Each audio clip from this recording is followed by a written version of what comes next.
రంగారెడ్డి జిల్లా ఇబ్రహీంపట్నంలో దారుణం చోటు చేసుకుంది. లేడీ కానిస్టేబుల్ పరువు హత్య సంచలనంగా మారింది. సోదరుడే అక్కను కులాంతర వివాహం చేసుకుంది అనే కక్షతో దారుణంగా నడి రోడ్డుపై నరికి చంపేశాడు.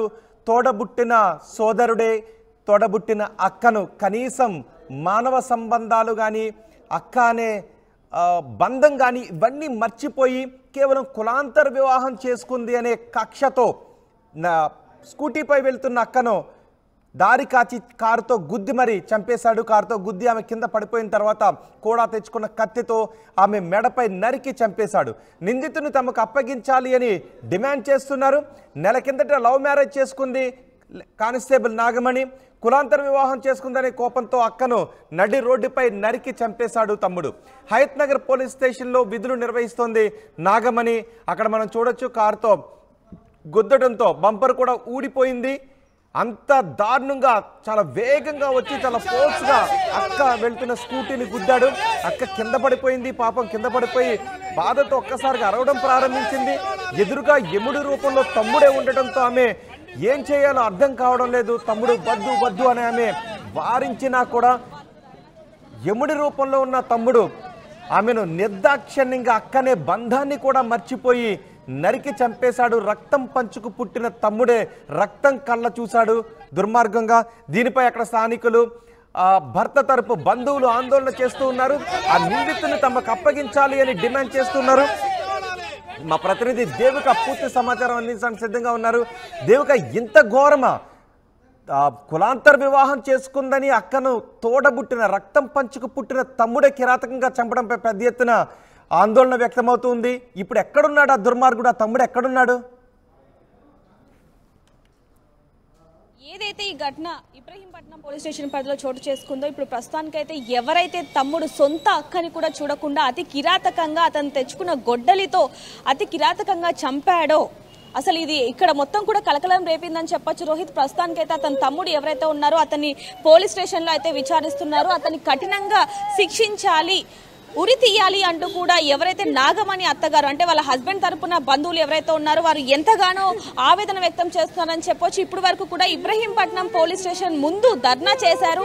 ఒకవైపు నుంచి చూసుకుంటే దాదాపుగా 15 నిమిషాల వరకు ధర్నా చేసినప్పటికీ పోలీసులు వచ్చి ఖచ్చితంగా మీకు న్యాయం చేస్తాము అంటూ కూడా కంప్లైంట్ ఇవ్వండి అంటూ కూడా ఇప్పుడే ఎవరైతే నాగమణి హస్బెండ్ వీళ్ళ బంధువులు ఎవరైతే ఉన్నారో వాళ్ళందరినీ కూడా లోపలికి తీసుకొని వెళ్ళడం జరిగింది. ఇప్పుడైతే ప్రస్తుతానికి నాగమణి అత్తగారు ఇప్పుడు మనతో ఉన్నారు, మామగారు కూడా ఉన్నారు. ఒకసారి వారితో మాట్లాడి తెలుసుకునే ప్రయత్నం కూడా చేద్దాం. ఒకసారి ఏ విధంగా ఉండేది ఏంటి అనేది కూడా.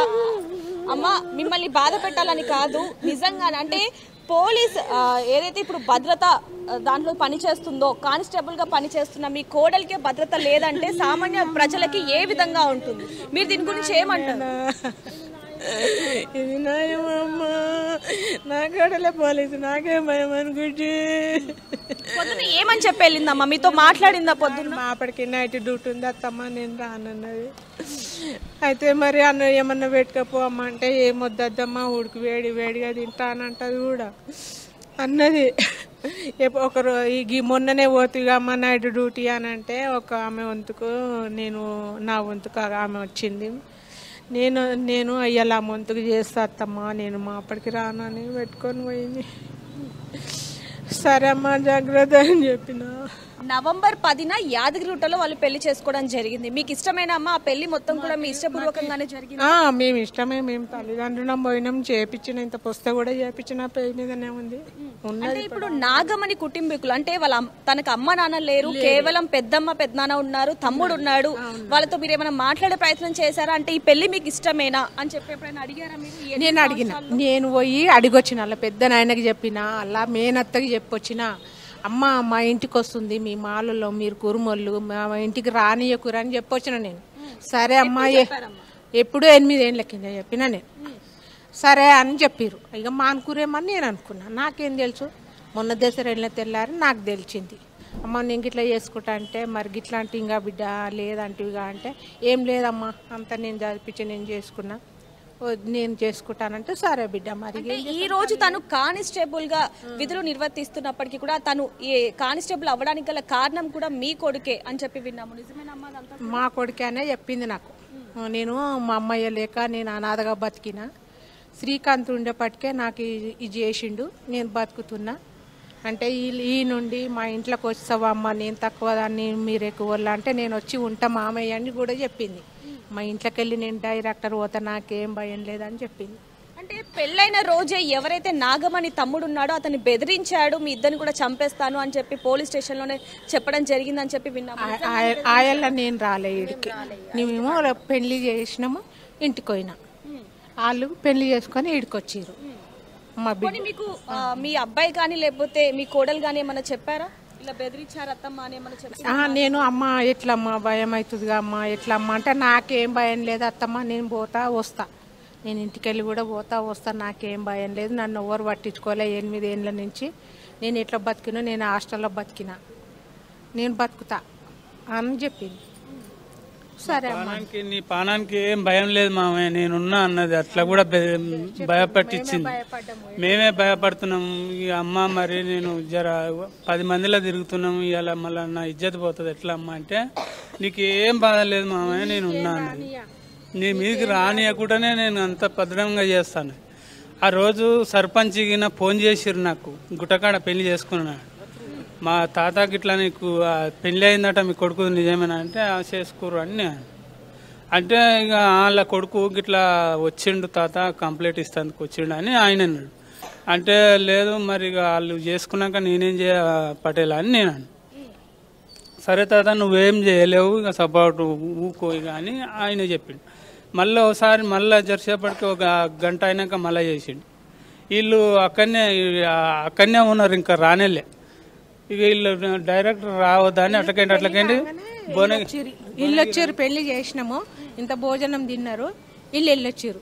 అయితే మా వీళ్ళు ఏం చేశారంటే మా కొడుకు కోడలు దర్శనానికి కానీ పోయి జర లేట్ అయ్యింది, వచ్చిర్రు. వాళ్ళు వచ్చినాక నేను నా కొడుకుని కోడల్ని తీసుకొని నేను ఎంబడొచ్చిన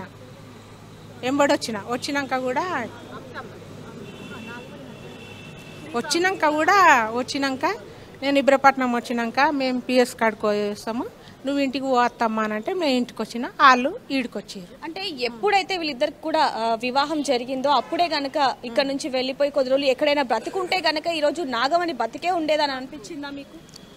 ఇప్పుడు ఇట్లా చూస్తే అట్లా అనిపిస్తుంది. ఇప్పుడు చూస్తారు మొన్న వచ్చిర్రు మా ఇంట్లో ఒక చిన్న నా పెద్ద కొడుకు పిల్లుంది, ఆ పిల్ల నాని అమ్మ ఉంటది, ఇక జర ఇట్లా చూసిపోతాం అత్తమ్మ అంటే సరే అమ్మ రావచ్చు మన ఇల్లే కదా అని. ఇన్ని రోజులు కూడా వేరే దగ్గర ఉండే కేవలం ఆదివారం రోజు మీ ఇంటికి ఆదివారం వచ్చిన కొలువు చేసుకుంటది, ఒక రోజు వస్తుంది, ఒక రోజు ఉంటది అక్కడ. నిన్న ఇక ఆదివారం ఇంటికన్నే ఉండే. ఈ రోజైనా నాగమణి మీకు చెప్పడం జరిగిందా, నాకు నా తమ్ముడితో మాట్లాడాలనిపిస్తుంది, లేదా నా తమ్ముడు నాకు ఫోన్ చేసి బెదిరిస్తున్నాడు, కనిపించాడు అని ఇలాంటివి ఏమైనా చెప్పిందా? ఏం చెప్పలే. మేమే చీకట్లో పోతుంటే అమ్మ నీకేమన్నా భయం అనిపిస్తుందా అమ్మ అంటే నాకేం భయం లేదు అత్తమ్మ అని చెప్పింది. సరే అమ్మ జాగ్రత్త అని చెప్తా ఊకుంటమ్మా. మరి ఇప్పుడు గిట్లా అయింది, ఎట్లా చేద్దాం? ఇప్పుడు మీకు ఎలాంటి న్యాయం కావాలమ్మా? ఇంకోటి ఇప్పుడు మీ కోడలు చనిపోయింది, మరోవైపు చూస్తుంటే మీరు కూడా ఇందాక అనడం జరిగింది నా కొడుకుకు కూడా ప్రాణహాని ఉంది అని చెప్పి మీరు చెప్తున్నారు. కొడుకు కూడా ఇప్పుడు భయమే ఉంది. ఇప్పుడు నా కోడలనే చంపిరు, ఇప్పుడు నా కొడుకు ఏడంగా పోతే ఏడంగా చంపుతారు, మరి నాకు భయమే అనిపిస్తుంది, ఇప్పుడు భయం అనిపిస్తుంది. ఇప్పటిదాకా నాగమణి తమ్ముడు అయితే పోలీస్ స్టేషన్ లో ఉండడం జరిగింది, ఇప్పుడు మీకు ఎలాంటి న్యాయం కావాలి? నా కొడుకు మీదకి ఏమి రావద్దు, నాకు ఎట్లా చేస్తారో ఇక నాకైతే తెలియదు. అతనికి ఎలాంటి శిక్ష పడాలి? ఆయనకి రాకుండా చెయ్యరు, శిక్షణ పడాలి మేడం. రేపు నాడు నా కొడుకుని కూడా ఎప్పుడు చంపుతాడు, ఏడంగా చంపుతాడు. గిట్నే ఆదివారమే వస్తాడు మేడం, శనివారం నాడు వస్తాడు. అక్కడ సిటీలోనే ఉంటాడు కానీ ఇట్లా పోయి అట్లా వస్తాడు. గట్నే పిల్ల గురించి వస్తారు, ఏం చేస్తాడు అది న్యాయం జరపాలి. మీరు ఏం చేస్తారు? సో చూడొచ్చు రోహిత్, నిన్న ఎప్పుడైతే ఈరోజు తెల్లవారుజామున కానిస్టేబుల్ నాగమణి హత్య జరిగిందో, హత్యకి ముందు కూడా మొత్తం కూడా నాగమణి తన హస్బెండ్ శ్రీకాంత్తోనే మాట్లాడుతూ వచ్చింది, నేను ఇక్కడికి వెళ్తున్నాను, ఇప్పుడే ఇక్కడ దాటాను అంటూ కూడా రూట్లు కూడా చెప్తున్న సమయంలో ఒక్కసారిగా వెనక నుంచి ఎవరైతే నాగమణి తమ్ముడు ఉన్నాడో అతను కారుతో ఢీ కొట్టంగానే నాగమణి శ్రీకాంత్ కూడా ఫోన్లో చెప్పడం జరిగింది, మా తమ్ముడు వచ్చాడు కారుతో నన్ను ఢీ కొట్టాడు, నా బండిని ఢీ కొట్టాడు, నేను పడిపోయానంటూ కూడా నాగమణి శ్రీకాంత్కి చెప్పడం జరిగింది. అప్పుడే వేట కొడవలి ఏదైతే ఉందో అది తీసుకొని వస్తున్నాడు అంటూ కూడా నాగమణి శ్రీకాంత్కి చెప్పడం జరిగింది. వెంటనే శ్రీకాంత్ ఏ ఏరియాలో ఉందో నాగమణి తెలుసుకొని అక్కడికి వాళ్ళ బ్రదర్ని కూడా తీసుకొని వెళ్ళడం జరిగింది. అప్పటికే జరగాల్సిందంతా జరిగిపోయింది అంటూ కూడా ఒకవైపు శ్రీకాంత్ ఎంతగానో రోధిస్తున్న పరిస్థితి అని చెప్పొచ్చు. ఇబ్రహీంపట్నం పోలీస్ స్టేషన్ పరిధిలో ఏదైతే మహిళా కానిస్టేబుల్ హత్య ఉందో అది కలకలం రేపింది. అది నిజంగానే పరువు హత్యనా లేకపోతే ఆస్తి కోసం చేసిన హత్యనా అనే విషయాలు కూడా తెలియాల్సి ఉన్నాయని చెప్పొచ్చు. సొంత తమ్ముడే అతి కిరాతకంగా దారుణంగా అక్కని హత్య చేసిన ఘటన చోటు చేసుకుంది. ఇప్పుడు మనతో పాటు నాగమణి ఎవరైతే మృతురాలు కానిస్టేబుల్ ఎవరైతే ఉన్నారో వారి అమ్మగారు ఇప్పుడు మనతో ఉన్నారు. వారితో మాట్లాడి మరిన్ని వివరాలు తెలుసుకునే ప్రయత్నం చేద్దాం. అమ్మ, మీరు అమ్మనా అత్తనా? ఇందాక అమ్మ అన్నారు. అమ్మలేదు, అంటే చిన్నప్పటి నుంచి కూడా నాగమణి మీ దగ్గరే పెరిగిందా లేకపోతే ఏంటి? మా దగ్గర ఏం పెరగలేదమ్మా, ఏం పెరగలేదు. అంటే తను ప్రేమ వివాహం చేసుకుంది, దానివల్ల పరువు పోయింది, కులాంతర వివాహం చేసుకుంది కాబట్టి ఆ కక్షతోనే సొంత తమ్ముడు చంపేశాడా లేకపోతే ఏంటి? వాళ్ళ తమ్ముడే చంపేసి, వాళ్ళ తమ్ముడే పొద్దుగాల 8:30 ఇంట్లోకి వెళ్ళింది. మాపకి డ్యూటీ ఉందని పోయింది. డ్రెస్ వేసుకోలేదమ్మా అని మా పెద్ద కోడలు అడిగింది. పోలీస్ డ్రెస్ వేసుకోలే, మామూలు డ్రెస్ వేసుకుంది. ఎందుకు వేసుకోలేదమ్మా అంటే నేను అది వరకల్లా మా సార్ రాడాక నేను అది వరకల్లా వేసుకుంటా, మా సార్ వేసుకోమంటే వేసుకుంటా, దాని పరిస్థితి బట్టి వేసుకుంటా, నేను ఇట్లనే పోతాక బ్యాగ్లో పెట్టుకొని పోతాను పోయింది. ఇక ఆడుకుపోతే సరే అమ్మ అని పోయింది. ఆడుకోగానే ఎట్లా అయిందో వాళ్ళు మీకు ఎప్పుడు సమాచారం అందిందమ్మా ఈరోజు? అసలు ఏ సమయంలో ఇది జరిగింది? 8:15కు టిఫిన్ కట్టుకొని వెళ్ళిపోయింది కదా అని మేము అనుకుంటున్నాము. కొద్దిసేపు కాగానే నా కొడుకు పెద్ద కొడుకుకి ఫోన్ చేసిండు, నా చిన్న కొడుకు. ఇక నా పెద్ద కొడుకు పోయే వరకల్లా మొత్తము కింద పడిపోయిందంట, తల్లడిల్తుందంట. మళ్ళీ వెనుకకు మళ్ళీ ఊరికొచ్చి మమ్మీ గిట్ల చంపిరే, దాన్ని గిట్ల చంపిరే అని ఊరికొచ్చిండు. అమ్మో అని మొత్తుకుంటా పోయే వరకు ఆడ అలా ఇవ్వలేరు ఆడ. అంటే నాగమణికి ఎప్పుడు పెళ్ళయింది? వీళ్ళిద్దరు కూడా 8 ఏళ్లగా ప్రేమించుకుంటున్నారు. ఈ ప్రేమించుకుర్రు అంట. మనకు తల్లికి చెప్తాడు అమ్మ కొడుకు చెప్పలే కదా. నేను మంచిగానే ఊరేమనుకున్నా, అమ్మ నేను గిట్లా ప్రేమించుకున్నా, నేను పెళ్లి చేసుకుంటా అంటే పనికే పోతుండ అనుకున్నా. సరే అమ్మ నేను పెళ్లి చేసుకుంటా అంటే సరే బిడ్డ మరి అడిగిన పిల్లలు కూడా. వాళ్ళ ఇంట్లో తెలుసా అమ్మ? నాగమణి వాళ్ళ ఇంట్లో తెలుసా? ముందుగానే చెప్పారు. పోయి కూడా చెప్పొచ్చిన అలా పెద్ద నాయనకు రంగయ్యకి చెప్పిన, అన్న గిట్ల వస్తుంది మా ఇంటికి, మేము తక్కువ వాళ్ళం, మేము మాలలో, మీరు కురుమోళ్ళు రానియకుర్రు అన్న నేను చెప్పొచ్చిన. సరే రా మేము చూసుకుంటాం ఏం రానియమని నాకు చెప్పిర్రు. ఆడికెళ్ళి పోయిన వాళ్ళ మేనత్తకి చెప్తే కూడా సరే చెల్లె రానియమా అని అన్నారు. ఇప్పుడు నేను మానిపోయిరని నేను అనుకున్నా. మొన్న దసరా వెళ్ళినాక తెలిసింది నాకు. తెలిస్తే మరి ఎట్లా బిడ్డ అయ్యామంటే నేను చేసుకుంటామమ్మా, ఇద్దరము సంప్రదాయము మేము చేసుకుంటాము. మీరైతే వాళ్ళిద్దరు పెళ్లికి కూడా అంగీకరించారు? మేము చేసిన నేను తల్లినే కదా, నేనే పోయి. మరి ఎప్పుడైతే నవంబర్ 1న యాదగిరిగుట్టలో పెళ్లి జరిగిందో ఆ రోజే వీళ్ళ తమ్ముడు ఎవరైతే ఉన్నారో నాగమణి వాళ్ళ తమ్ముడు బెదిరించాడు, చంపేస్తారని బెదిరించాడు అన్నారు. అది నిజమేనా? నిజమేనట. నేను ఈడికి రాలే మేడం, మరి నేను ఈడికి రాలే. అలా పెళ్లి చేసినాం కదా, ఇంటికి వెళ్ళిపోయినా నేను. వాళ్ళు ఈడికొచ్చిర్రు. వాళ్ళు ఈడికొచ్చినాక వాళ్ళు ఏం మాట్లాడారో ఇక ఆ సంగతి నాకు తెలియదు. సో చూడొచ్చు, ఇది ఒక పరువు హత్యగా అయితే మనం చూడొచ్చు. కేవలం ప్రేమించి పెళ్లి చేసుకున్నారు అనే ఒకే ఒక కారణంతో నాగమణిని అతి కిరాతకంగా అయితే తన తమ్ముడు చంపాడు. ఇప్పుడు నాగమణి వాళ్ళ హస్బెండ్ ఇప్పుడు మనతో ఉన్నారు, ఆయనతో మాట్లాడి మరిన్ని వివరాలు తెలుసుకునే ప్రయత్నం చేద్దాం. నమస్తే అండి, మీ పెళ్లి అయిన రోజు అంటే నవంబర్ 1నే మీకు బెదిరింపు వచ్చిందని చెప్పి మీ అమ్మగారు అంటున్నారు, అది నిజమేనా? నవంబర్ 10కి అయింది పెళ్లి. 10కే వచ్చి ఇక్కడ కంప్లైంట్ ఇచ్చినాం. ఇస్తే కంప్లైంట్ ఇచ్చిన రోజు తెల్లారికిన వార్నింగ్ ఇచ్చారు. 2 రోజులు ఇచ్చారు వార్నింగ్, మిమ్మల్ని చంపేస్తాం అది దాన్ని బెదిరించారు. అంటే వాళ్ళ కుటుంబీకులకు అంటే వాళ్ళ అమ్మకి నాన్నకు ఓకేనా లేకపోతే లేరు? వాళ్ళ అమ్మ నాన్న లేరు, వాళ్ళ తమ్ముడు ఒక్కడు. ఇంకోటి వాళ్ళ పెద్ద మనుషులు ఉంటారు కదా, వాళ్ళ పెద్దనైన వాళ్ళంతా సపోర్ట్ చేసి అమ్మాయిని ఏదో ఒకటి చేయాలి, మనం పరువు కాపాడుకోవాలి అన్నట్టు ఆ ఉద్దేశంతో అమ్మాయిని అటాక్ చేశారు. అంటే మీరు 8 ఏళ్లుగా ప్రేమించుకుంటున్నారు, అప్పుడే వాళ్ళ ఇంట్లో వాళ్ళకి తెలుసు, అప్పుడే వద్దన్నారు, అప్పుడే బెదిరించారు అనే విషయాలు తెలుస్తున్నాయి. బెదిరించారు కానీ వాళ్ళకి కన్ఫర్మ్ లేదు కదా. మ్యారేజ్ అయినాక వీళ్ళకి కన్ఫర్మ్ అయింది, వీళ్ళు ఎట్లా ఉంటారు అన్నట్టు కన్ఫర్మ్ అయ్యి అటాక్ చేశారు. ఇక మళ్ళీ వీళ్ళు కలవద్దు అన్నట్టు అటాక్ చేశారు. అంటే ఈ నెల రోజుల పాటు కూడా మీరు ఎక్కడికి వెళ్తున్నారు, ఏం చేస్తున్నారు, మొత్తం కూడా నిఘా పెట్టి ఈ రోజు ఈ విధంగా చేశారు అనొచ్చా లేకపోతే? ఇదైతే పక్కా ప్లానింగ్ తోటి అమ్మాయి ఏ టైంకి వెళ్తుంది, ఏడో ఉంటారు అని ప్లానింగ్ చేసి అటాక్ చేశారు. కాకపోతే దాని వెనుక ఇంకా ఉన్నట్టు వాళ్ళ ఫ్రెండ్స్ వాళ్ళు వీళ్ళు ఉన్నట్టు. అదంతా ఇన్వెస్టిగేషన్ తీస్తే తెలుస్తుంది. అసలు పొద్దున్న ఏం జరిగింది, మీకు ఎప్పుడు ఫోన్ చేశారు, ఎప్పుడు తెలిసింది ఈ విషయం? 8:45కి ఇంట్లోకి వెళ్ళింది. 8:45కి మామూలు క్యాజువల్గా 7:30 అని నేను వెళ్ళిపోతాను ఆఫీస్కి. నాకు గంట పడుతుంది పోనీకి, అమ్మకి 40 minutes పడుతుంది. వెళ్ళే ముందు ఫోన్ చేసి మాట్లాడుకుంటూ వెళ్తాను. అమ్మాయి వెహికల్ అమ్మాయిది, నాది నా వెహికల్ నాది. 7:00 మాట్లాడుతుంటే ఇట్లా సబ్స్టేషన్ దగ్గర పోతున్నాం ఇంక ఎంట్రీ కాలే అంటే అది మాట్లాడుతుంటేనే వాళ్ళ తమ్ముడు కారు అటాక్ చేసిండు. ఇంక మీతో మాట్లాడుతూనే ఉందా అప్పటికి నాగమణి? మాట్లాడుతుంది. మా తమ్ముడు వచ్చిండు నన్ను అటాక్ చేస్తుండే బండి గుద్దిండు అనేసరికి ఫోన్ కట్ అయిపోయి. అక్కడ ఊర్లో మా అన్న ఉంటాడు, అక్కడ నుంచి 2 kilometers 1.5 ఉంటుంది. మా అన్నకు ఫోన్ చేసిన, ఇట్లా అటాక్ అవుతుందంటే నువ్వు వెళ్ళు అని. నేను అప్పుడే ఇబ్రహీంపట్నం వచ్చేసిన. ఇట్లా వెళ్ళు అటాక్ అయిందని మా అన్న పోయేసరికి అప్పటికి మా అన్న చేతుల్లోనే అమ్మాయి ప్రాణాలు పోయినాయి. అంటే ఈ నెల రోజుల్లో మీ ఇద్దరి మధ్య దాంపత్య జీవితం ఏ విధంగా ఉంది? ఇద్దరు కూడా చాలా మంచిగానే, ఇన్నేళ్ళ నుంచి ఉన్నాము, ఎప్పుడుగినా మంచిగానే ఉంటాం. 10 ఏళ్ళ నుంచి మంచిగానే ఉన్నాం, ఏం ఇబ్బంది లేకుండా అన్ని అడ్జస్ట్ అయ్యి ఇన్ని రోజులు ఎట్లా వచ్చినాము ఇప్పటికినా అట్లానే ఉన్నాం, మంచిగానే ఉన్నాం. అంటే ఇంకొన్ని వాదనలు కూడా వినిపిస్తున్నాయి, ఆస్తి కోసం కూడా ఈ హత్య జరిగింది అంటున్నారు, అది నిజమేనా? ఆస్తి ఆల్రెడీ 6 years బ్యాకే అబ్బాయి పేరు మీద రాసేసినాం. మాకు ఆస్తి వద్దు ఏమొద్దు అన్నట్టు అబ్బాయి పేరు మీద ఉంది. ఇప్పుడు ఆస్తి మా పేరు మీద లేదు, వాళ్ళ పేరు మీదనే ఉంది. కాకపోతే అట్లా టాపిక్ డైవర్ట్ చేస్తున్నారు వాళ్ళు. ఇది అయిందైతే పరువు హత్య కేసు అయింది. అంటే చివరిగా ఏం మాట్లాడింది నాగమణి?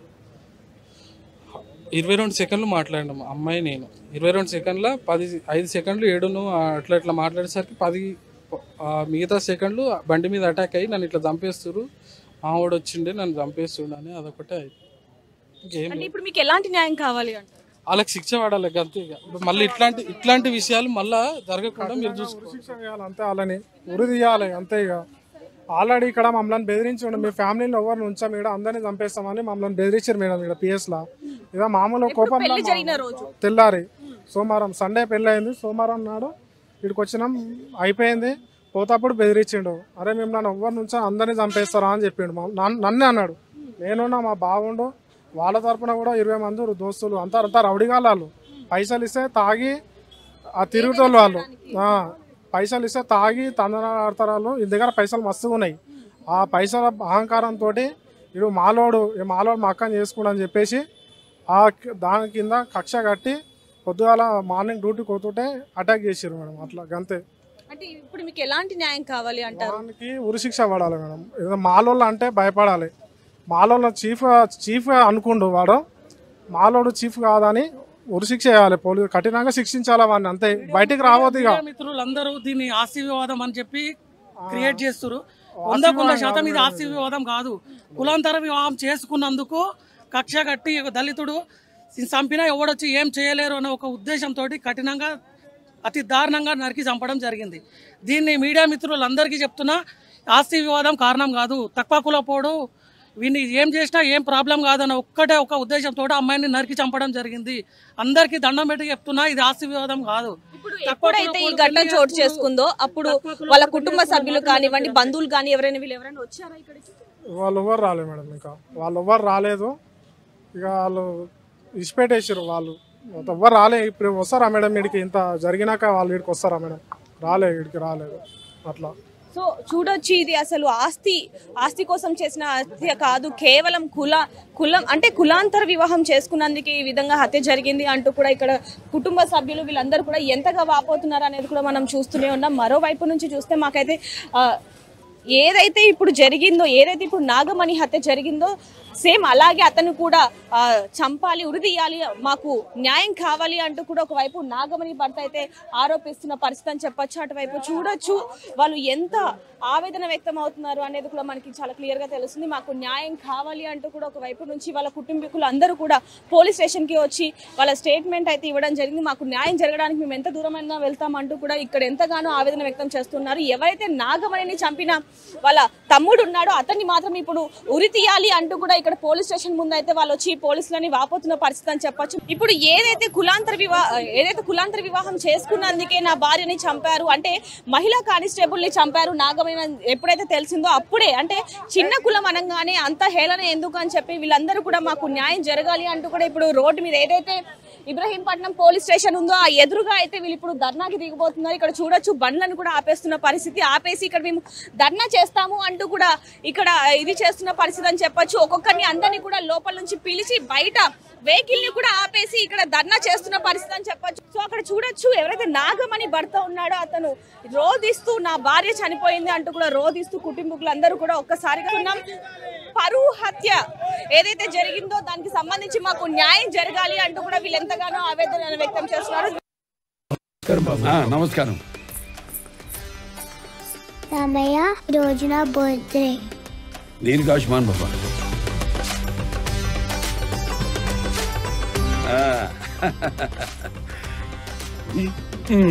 ఎందుకన్నయ్యా బంగారం? నీ ఆశీర్వాదం చాలు. బంగారం అంటే ఖర్చు కాదమ్మా, భవిష్యత్తు సంపద. ఆడపిల్ల వయసుతో పాటు దీని విలువ పెరుగుతుంది. అమ్మాయికి ఐశ్వర్యమైన అందమైన బంగారమే. బాయ్ చెప్పు మామయ్య. ఆ ఐశ్వర్యాన్ని మీకు నమ్మకంగా అందిస్తుంది వేగా జ్యువెలర్స్. వేగా జ్యువెలర్స్, వెలలేని వైభోగం, తరుగులేని నమ్మకం.